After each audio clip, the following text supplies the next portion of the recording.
Hello students, रचनास creation करची से कलम तक में फिर से आप सबका स्वागत है। बौद्ध धर्म का पार्ट 1 हम कर चुके हैं पिछली वीडियो में, 15 मिनट की वीडियो में। आज हम लोग करने वाले हैं बौद्ध धर्म का पार्ट 2। तो पार्ट 1 में हमने काम किया था बौद्ध धर्म के बुद्ध भगवान के बायोडाटा पे, यानी उनकी पर्सनल इन्फॉर्मेशन से रिलेटेड जो भी क्वेश्चंस प्री के लिए इम्पॉर्टेंट है, जो आ चुके हैं और जो आ सकते हैं। अब जो ये सेकेंड पार्ट है, ये है बौद्ध धर्म का बाकी शिक्षा, संप्रदाय, इसके अलावा उनके उपदेश और उनका साहित्य,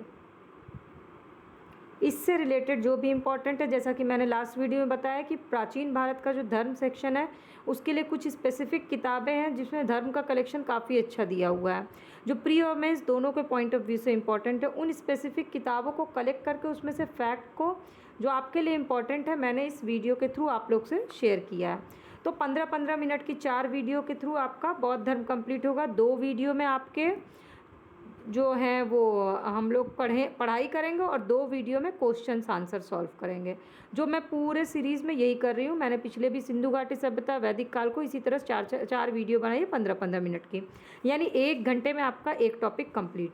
तो चलिए शुरू करते हैं। तो बौद्ध धर्म का संप्रदाय से है ये वाला, आप चाहिए तो जिन्होंने नहीं देखा वो पार्ट 1 जा करके देख लेंगे। मेरे प्री के लिंक में मैं डिस्क्रिप्शन बॉक्स में शेयर करी, उस लिंक पे क्लिक करके सारे टॉपिक्स को देख लेंगे। तो सबसे पहले बौद्ध धर्म का संप्रदाय। संप्रदाय परंपरागत नियम में आस्था रखने वाले को कहा जाता है संप्रदाय। ठीक, संप्रदाय में सब 2 हैं। अब मैं कीवर्ड्स के थ्रू आपको पढ़ाती हूँ, पूरा का पूरा नहीं। आपको मेन कीवर्ड्स याद होना चाहिए क्योंकि यही आपके प्री में भी काम आएगा, यही आपके मेंस में भी काम आएगा। तो पहला कीवर्ड है स्थविर और थेरावादी। ये जो है परंपरागत नियम में जो लोग आस्था रखते थे, बुद्ध जी के परंपरागत नियमों में आस्था रखने वालों को कहा गया स्थविर और थेरावादी। स्थविर मतलब स्थिर, आगे कुछ नहीं सोचे, जितना बता दिया गया उसके प्रति स्थिर है, उसी को माने परंपरागत नियम को, इसलिए वो कहलाए स्थविर। ये एक तरह से कोड की तरह आप याद करिए। उसके बाद अब इससे रिलेटेड लिंक्ड क्वेश्चन क्या बन सकते हैं, जैसा कि मैं आपको हर वीडियो में बताती हूँ, फॉरवर्ड लिंक और बैकवर्ड लिंक, या क्या बन सकता है और क्या पूछा जा चुका है। तो इसका नेतृत्व किसने किया था? तो इसका नेतृत्व किया था महाकच्चायन। महाकच्चायन ने इसका नेतृत्व किया था। परिवर्तन के साथ नियम को स्वीकार करने वाले संप्रदाय कहलाए महासांधिक या सर्वांतिवादी। ये हो गया दूसरा संप्रदाय जो कि परिवर्तन को स्वीकार किए, तो वो महासांधिक सर्वांतिवादी कहलाए। अब इसका नेतृत्व किसने किया? तो इसका नेतृत्व किया महाकश्यप ने।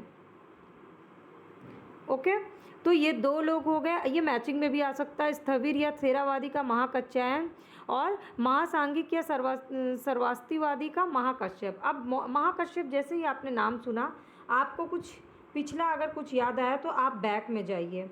महाकश्यप का नाम मैंने पिछली वीडियो में बताया था। जो प्रथम संगति हुई थी बौद्ध की 483 में राजगृह में, उसके अध्यक्ष कौन थे? महाकश्यप थे। तो महाकश्यप चतुर्थ बौद्ध संगति में तक इनका बोलबाला था। अब इसके बाद तीसरा आइए हीनयान और महायान। चतुर्थ बौद्ध संगति के समय में बौद्धों ने भाषा के रूप में संस्कृत को अपना लिया। ठीक है, इस संगति के समय बौद्ध धर्म स्पष्ट रूप से बट गया हीनयान और महायान। तो किस संगति में बौद्ध धर्म बटा? हीनयान और महायान में, चतुर्थ संगति में। तो तुरंत आपको चतुर्थ बौद्ध संगति को रिवीजन कर लेना है। चतुर्थ बौद्ध संगति कब हुआ? 102 ईस्वी में। कहाँ हुआ? कुंडलवन। कुंडलवन कहाँ है? कश्मीर में। ठीक, उसके बाद कौन उसके अध्यक्ष थे? वसुमित्र और अश्वघोष। और कौन सा राजा था? कनिष्क। तो तुरंत आपको पिछला जाके रिवीजन कर लेना, और इसी में बट गया हीनयान और महायान। अब आगे चलिए, अगला कोड क्या है? ये है वैभाषिक मत। वैभाषिक मत की उत्पत्ति मुख्य रूप से कहाँ हुई? कश्मीर में हुई वैभाषिक मत की उत्पत्ति। अब आगे तो कश्मीर में उत्पत्ति हो गई, तो वैभाषिक मत के कुछ और आचार्य से रिलेटेड क्वेश्चन पूछा गया है या पूछा जा सकता है। ये हैं धर्म त्रात घोषक, तीसरा है बुद्धदेव, और चौथे हैं वसुमित्र। अब इसमें से वसुमित्र और बुद्ध देव से क्वेश्चन पूछा जा चुका है, ये वैभाषिक मत से जुड़े हुए हैं। धर्मत्रात और घोषक से क्वेश्चन नहीं पूछा है, जिसका एल भाषा में चर्चा की गई है। तो आपके लिए क्या इंपॉर्टेंट हो गया, धर्मत्रात और घोषक। किसी भी एग्ज़ाम की अगर आप तैयारी कर रहे हैं तो जीएस में और ऑप्शनल दोनों के लिए ये आपके इम्पॉर्टेंट है। अगर आप ये फैक्ट्स भी मेंस के आंसर में डालिएगा, अपने मेंशन करिएगा आंसर में, तो आपके आंसर को मार्क्स अच्छे मिलेंगे। तो धर्मत्रात, घोषक, बुद्धदेव और वसुमित्र हो गए वैभाषिक मत से। इसके बाद सौत्रांतिक संप्रदाय शुद्ध पिटक पर आधारित है। फिर आया शून्यवाद और नागार्जुन। शून्यवाद के प्रवर्तक कौन थे, नागार्जुन थे। ये बहुत बार क्वेश्चन पूछा है। लेकिन अब अगला लिंक क्या है, नागार्जुन की प्रमुख रचना का क्या नाम है, तो माध्यमिकारिका। माध्यमिकारिका ये है नागार्जुन की प्रमुख रचना। नागार्जुन के अतिरिक्त भी इस मत के और विद्वान थे, जिसमें से कुछ इंपॉर्टेंट है जो आपको पता होना चाहिए। एक तो चंद्रकीर्ति, दूसरा शांतिदेव, तीसरा शांति रक्षित और चौथा आर्यदेव। तो ये हो गए शून्यवाद से रिलेटेड नागार्जुन। मान लीजिए आपसे क्वेश्चन पूछा इनमें से कौन शून्यवाद से संबंधित नहीं है, तो आपको ये नाम पता होना चाहिए कि नागार्जुन है, इसके बाद चंद्रकीर्ति है, शांतिदेव है, शांति रक्षित है और आर्यदेव है। अब आगे बढ़ते हैं। नागार्जुन की तुलना किससे की गई है, नागार्जुन की तुलना की गई है मार्टिन लूथर से की गई है। ये क्वेश्चन पूछा जा चुका है। हेनसांग ने उसे संसार की 4 मार्गदर्शक शक्तियों में से एक कहा है। हेनसांग ने उसे भारत का आइंस्टाइन कहा है। नागार्जुन के बारे में कहा गया, चीनी मान्यता के अनुसार नागार्जुन ने चीन की यात्रा करके वहाँ पर बौद्ध शिक्षा प्रदान की थी। ठीक, तो नागार्जुन अपने आप में आपके लिए बहुत इम्पोर्टेंट है। अब विज्ञानवाद अथवा योगाचार संप्रदाय की स्थापना मैत्रेय या मैत्रेयनाथ ने की थी। किसकी, विज्ञानवाद की। तो मैत्रेय जो है विज्ञानवाद अथवा योगाचार संप्रदाय की स्थापना मैत्रेय या मैत्रेयनाथ ने की थी। विज्ञानवाद, शून्यवाद तो हो गया नागार्जुन, विज्ञानवाद मैत्रेय हो गए। असंग तथा वसुबंधु ने इसका विकास किया। तो अब मैत्रेय विज्ञानवाद से कौन कौन जुड़ गए, असंग और वसुबंधु, 3 हमने जोड़ लिया अभी तक। वैभाषिक मत से कौन कौन जुड़े हैं, शून्यवाद से कौन कौन जुड़े हैं और विज्ञानवाद से कौन कौन जुड़े हैं, ये आपको इम्पोर्टेंट है। ब्रजयान का सर्वाधिक विकास 8वीं शताब्दी में हुआ। ठीक, इसके सिद्धांत, ब्रजयान तक पहुंच जाए हम लोग। इसके सिद्धांत मंजूश्री मूलकल्प। तो ब्रजयान में क्या है, ब्रजयान का सर्वाधिक विकास 8वीं सदी में हुआ। इसके सिद्धांत जो थे वो मंजूश्री मूलकल्प और गृहा समाज नामक ग्रंथ में है। तो आपके लिए ब्रजयान से संबंधित क्या है, मंजूश्री मूलकल्प इम्पॉर्टेंट है, ब्रजयान से संबंधित है। इसने भारत में बौद्ध धर्म के पतन का मार्ग प्रशस्त किया। ब्रजयान ने बौद्ध दर्शन में क्षणिकवाद को भी स्वीकार किया गया और फिर बुद्ध ने स्वयं को अनित्यवाद के सिद्धांत का प्रतिपादन कर दिया। तो अब अगला क्या है कि भावी बुद्ध आ गए।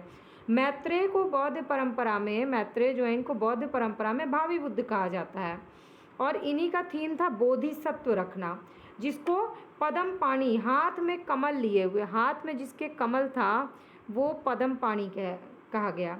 जिसका प्रधान गुण क्या होता था, पद्म पाणि का मुख्य गुण था दया करना।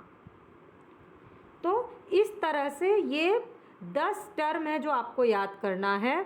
स्थविर, थेरवादी, महासांघिक, सर्वस्तिवादी, हीनयान, महायान, वैभाषिक मत, शून्यवाद, नागार्जुन, हेनसांग के बारे में, व्रजयान, भावी बुद्ध क्या है और मैत्रेय और विज्ञानवाद। ये 10 टर्म है। उसके संप्रदाय से संबंधित जो भी, अगर आपका संप्रदाय से रिलेटेड मेंस में भी कोई क्वेश्चन आता है तो आपको ये 10 कीवर्ड्स को इस्तेमाल करना ही करना। और प्री में तो इससे लगातार क्वेश्चन आए हुए हैं, इसलिए भी ये इम्पॉर्टेंट है। चलिए, तो अब बौद्ध साहित्य देख लेते हैं। साहित्य के भी 10 कीवर्ड हैं। ये कीवर्ड वो हैं जो प्री के एग्ज़ाम में पूछे जा चुके हैं और इसी से लिंक करके मैं आपको बैकवर्ड फॉरवर्ड बताती हूँ। तो सबसे पहले त्रिपिटक। त्रिपिटक से शुरू करते हैं, बेस है। बौद्ध साहित्य को ही त्रिपिटक कहा जाता है। अब त्रिपिटक की भाषा क्या है, तो त्रिपिटक की भाषा है पाली। पाली भाषा में रचित है। बुद्ध का जब महापरिनिर्वाण हो गया उसके पश्चात उनकी शिक्षा को संकलित करके 3 भाग में बांट दिया गया। त्रिपिटक की भाषा पाली, अब उसको 3 भाग में बांट दिया गया। अब भाई वो 3 भाग क्या आते हैं, तो विनय पिटक, सुत्त पिटक, अभिधम्म पिटक, ये 3 पिटक बन गए। अब इन तीनों पिटक में भी पार्ट्स इंपॉर्टेंट हैं कि तीनों में है क्या।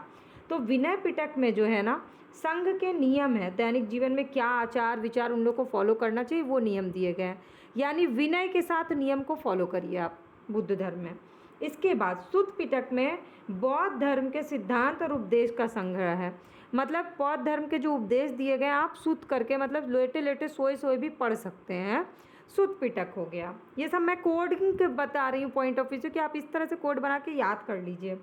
इसके बाद अभिधम्म पिटक में उनके दार्शनिक सिद्धांतों का वर्णन है। अभिधम्म, धम्म तो अपने आप में दर्शन का दिखाता है, तो अभिधम्म में दर्शन, सुत्त में हो गया आपके उपदेश और विनय में हो गया नियम। ये हो गए त्रिपिटक के 3 भाग। अब चलिए आगे बढ़ते हैं। ये सारे जो है ना ये क्वेश्चंस पूछे जा चुके हैं और इम्पोर्टेंट्स हैं। अब है अट्ठकथाएँ। जब मैं अभी आगे सेकंड पार्ट में आपको बौद्ध धर्म के क्वेश्चंस करूंगी ना, बैक ईयर क्वेश्चंस और आने वाले क्वेश्चंस के सीरीज़ को सॉल्व करेंगे, तो देखिएगा ये रिपीटेड होंगे और आप बहुत ईजिली उन 50 क्वेश्चंस को सॉल्व कर लीजिएगा अगर आप मेरी ये दोनों वीडियो देख लीजिएगा तो। अब है अट्ठकथा क्या है, तो अट्ठकथा जो है ना त्रिपिटक के भाष्य हैं। अट्ठकथा क्या है, त्रिपिटक के भाष्य। तो अब जब भाई त्रिपिटक के भाष्य हैं तो सबका अलग अलग लिखा गया होगा, विनय का अलग, सुत्त का अलग, अभिधम्म का अलग। तो भाई सबसे पहले देखते हैं सुत्त पिटक की अट्ठकथा क्या थी। तो सुत्त पिटक की अट्ठकथा थी महाअट्ठक, महासुतक्कड़, ठीक। इसके बाद आ गया आपका विनय पिटक की अट्ठकथा कुरुंदी, विनय का है कुरुंदी। इसके बाद है आपका अभिधम्म पिटक की अट्ठकथा है महापच्चरी, धम्म में घुसता मतलब बहुत पच्चड़, महापच्चड़ का काम था। अभिधम्म का है गया महापच्चड़ी। ये तीनों हो गए भाष्य अट्ठकथा के। अब ये तीनों तो हो गए, लेकिन इसमें एक चीज़ इंपॉर्टेंट है जो फॉरवर्ड लिंक में हो सकती है कि ये जो महापच्चरी है ना, ये जो है ये सिंगली भाषा में लिखी हुई है, जबकि आपका पूरा त्रिपिटक जो है वो पाली भाषा में लिखा है। तो ये जो सिंगली भाषा है ये आपके लिए वेरी इंपॉर्टेंट कि महापच्चरी जो है वो अभिधम्म पिटक का भाष्य है और ये सिंगली भाषा में लिखी है। अब इसके आगे आ जाते हैं। जब ये हो गया तो बौद्धों का वह धर्म ग्रंथ गौतम बुद्ध के पूर्ववर्ती जन्म की कथा संकलित है। पूर्व का ये तो नियम और उपदेश हो गया ना, उससे पहले का तो वो हो गया जातक ग्रंथ, ये भी पाली भाषा में लिखी गई है, ठीक है। अब कुछ बौद्ध ग्रंथ जो इम्पोर्टेंट है वो देख लेते हैं। सबसे पहले मिलिंद पन्हु ग्रंथ है, इसको लिखा है नागसेन ने। अश्वघोष के ग्रंथ हैं बुद्धचरित, सौंदरानंद और शारिपुत्र प्रकरण, ये तीनों अश्वघोष के हैं, बुद्धचरित, सौंदरानंद और शारिपुत्र प्रकरण। इसके बाद है बुद्ध घोष का। बुद्ध घोष की रचना है विशुद्धमग्ग, विशुद्धमग्ग। इसके बाद है वसुबंधु की अभिधम्म कोश, वसुबंधु की हो गई अभिधम्म कोश। तो नागसेन के मिलिंद पन्हु, अश्वघोष की बुद्ध सौंदरानंद, बुद्धचरित, सौंदरानंद और शारिपुत्र प्रकरण, विशुद्धमग्ग हो गया बुद्ध घोष की और वसुबंधु की अभिधम्म कोश। ये हो गए आपके बौद्ध धर्म के साहित्य से रिलेटेड। मेनली साहित्य है पाली भाषा में और महापच्चरी में सिंगली भाषा। अब चलिए आगे देख लेते हैं, बौद्ध शिक्षा के केंद्रों के बारे में थोड़ी सी जानकारी ले लेते हैं। अब बौद्ध धर्म के केंद्र कहाँ कहाँ हैं, इससे भी बहुत बार क्वेश्चन पूछा गया है। तो बौद्ध धर्म के केंद्र इम्पॉर्टेंट है। तो ये जो हमने सेकंड वीडियो का 4 पार्ट का ना, ये चौथा पार्ट है अब इसका। तो सबसे पहले केंद्र कहाँ कहाँ है, नालंदा, बलभी और विक्रमशिला। नालंदा, बलभी और विक्रमशिला। नालंदा महायान बौद्ध धर्म की और बलभी जो है वो हीनयान बौद्ध धर्म की केंद्र है। ये हो गया आपका नालंदा किसका है, नालंदा महायान का है और बलभी किसका है, हीनयान का है। अब विक्रमशिला महाविहार की स्थापना पाल नरेश धर्मपाल ने की थी। ये तीसरा जो है ये कौन किया है, धर्मपाल ने। उसने वहाँ पर मंदिर और मठ भी बनवाए। तो महायान से नालंदा, हीनयान से बलभी और विक्रमशिला से जुड़ा है धर्मपाल पाल शासक था। 5वीं शताब्दी के बीच में जब गुप्तों के समय में नालंदा विश्वविद्यालय अस्तित्व में आया। तो नालंदा विश्वविद्यालय कब आया? गुप्त काल में, गुप्तों के समय अस्तित्व में आ गया। फिर सर्वप्रथम किसने किया? कुमारगुप्त प्रथम ने नालंदा बौद्ध विहार को दान में दिया और बाद में इससे बहुत सारे गुप्त शासक जुड़ते चले गए। तो बेसिकली नव नालंदा महाविहार बौद्ध अध्ययन का सबसे आधुनिक केंद्र है, जिसे बिहार सरकार ने 1951 में नालंदा में स्थापित कर दिया। ये हो गया नालंदा से जुड़े फैक्ट्स का कलेक्शन। फिर से रिपीट कर देती हूँ, नालंदा जो है वो बौद्ध शिक्षा का प्रमुख केंद्र है। नालंदा बुद्ध के महायान संप्रदाय से जुड़ा हुआ है। गुप्तों के समय में इसका वो हुआ है और सबसे पहले कुमारगुप्त प्रथम ने, और इसके बाद धीरे धीरे और शासक जुड़ गए और 1951 बिहार सरकार ने इसको ले लिया, नालंदा में स्थापित कर दिया। ये हो गया नालंदा से जुड़े फैक्ट्स। अब दूसरा इम्पॉर्टेंट क्या है आपके लिए? नालंदा तो वैसे भी आपके लिए बहुत इंपॉर्टेंट है, बिहार के एग्ज़ाम के लिए तो बहुत ही ज़्यादा। अब दूसरा चैत्य क्या होते हैं? चैत्य बेसिकली होता है चिता संबंधी। चैत्य का मतलब जब शवदाह के पश्चात जब बचा हुआ अवशेष होता है उसको भूमि में गाड़ करके उसके ऊपर से समाधि बनाई जाती है स्तूप की। ऐसे उन्हीं के प्रारंभ में चैत्य या स्तूप कहा जाता था और इन समाधि में महापुरुषों के अवशेष सुरक्षित रखे जाते हैं। इसी कारण से जो चैत्य होते हैं ना वो बाद में पूजा या उपासना का केंद्र बन जाते हैं। तो चैत्य बेसिकली क्या है? अवशेष का संग्रह करके उसको रखना। फिर वहाँ पे चैत्य गृह बना दिया जाता है और ये आवास की तरह फिर वो विहार बन जाता है। तो बेसिकली जब कोई बौद्ध जैसे कि डेथ हुई तो उनका अवशेष इकट्ठा किया गया, एक चैत्य स्तूप बनाया गया और धीरे धीरे जब लोग वहाँ पूजा उपासना करने आने लगे तो वहाँ पर एक विहार बना दिया गया। ये हो गया चैत्य मतलब चिता संबंधी। अब आते हैं स्तूप। स्तूप का सबसे पहला प्रयोग जो हमें मिलता है वो ऋग्वेद में मिलता है। इसके अतिरिक्त अथर्ववेद में, वात्स्ययनी संहिता में, तैत्तिरीय ब्राह्मण में, पंचविंश ब्राह्मण में स्तूप की जानकारी मिली है। वो सब ठीक है, वो जानकारी हमें पता है कि यहाँ से, पर हमारे लिए इम्पोर्टेंट है ऋग्वेद।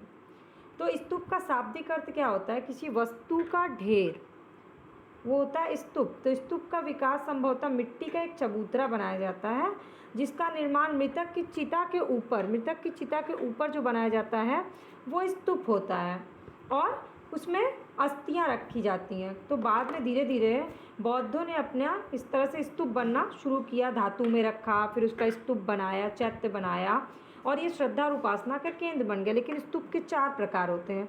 एक तो शारीरिक स्तूप, दूसरा परिभौमिक स्तूप, तीसरा उद्देशिका स्तूप और चौथा पूजार्थक स्तूप।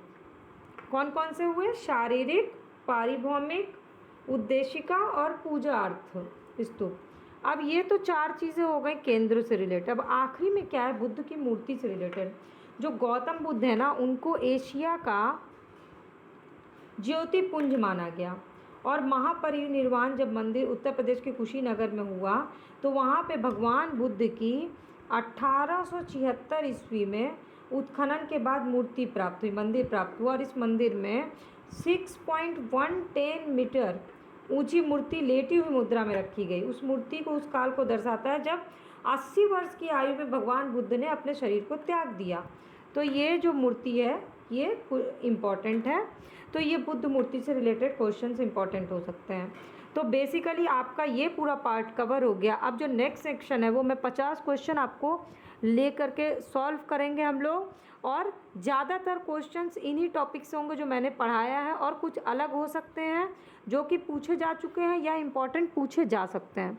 तो आपने अगर इस पूरे क्लास को देखा है और पिछला नहीं देखा तो पिछला जाके देख आइए और अगर आपको ये अच्छे लग रही है, यूज़फुल लग रहा है तो लाइक, कमेंट और भी स्टूडेंट्स और फ्रेंड्स से शेयर ज़रूर करिएगा और मुझे कमेंट करके बताइएगा कि आपको ये क्लासेस यूज़फुल लग रही हैं कि नहीं।